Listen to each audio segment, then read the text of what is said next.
మరి ఇక దేనికి చెప్పినా ఎందుకులే అంటారు.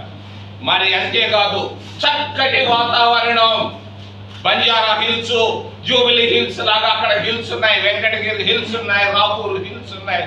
వాతావరణం అద్భుతం. హైదరాబాద్ కంటే ఏమీ తీసుకోదు.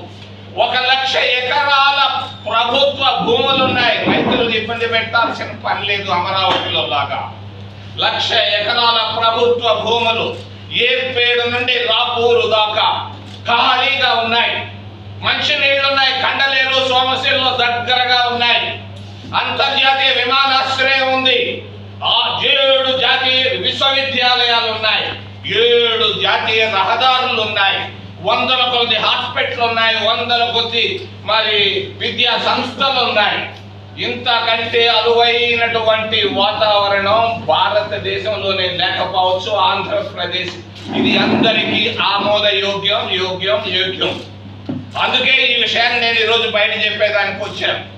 మరి ఆయన ఎవరో ఒక రిటైర్డ్ కాదు, ఎక్స్ టీటీడీ చైర్మన్ చెప్పాడు, ఇది హైదరాబాదు. ఎందుకు పోవాలి హైదరాబాద్కే? ఏంటిది పిచ్చి ఆలోచనలు చేస్తుంది వైసీపీ. ఏంది 3 రాజధానులు అంటావు, మళ్ళీ హైదరాబాద్ అంటావు. మరి రాయలసీమలో పుట్టినటువంటి చంద్రబాబు నాయుడు, తిరుపతిలో చదువుకున్న చంద్రబాబు నాయుడు స్వార్థ ఆర్థిక ప్రయోజనాల కొరకు ఆ తుళ్ళూరుకు వచ్చాడు ఆ భూములు అమ్ముకునేదానికి. ఈయన విశాఖపట్నం పోయి భూములు ఆక్రమించేదానికి ఆడ రాజధాని అంటాడు. ఎందుకు చేస్తున్నారు? వైసీపీ కానీ టీడీపీ కానీ నేను అడుగుతున్నారు. చంద్రబాబుకు దమ్ముంటే జవాబు చెప్పను. తిరుపతి కాదని చెప్పను. జగన్మోహన్ రెడ్డికి కాదని చెప్పను. సవాలు విసురుతున్నాయి ఈరోజు.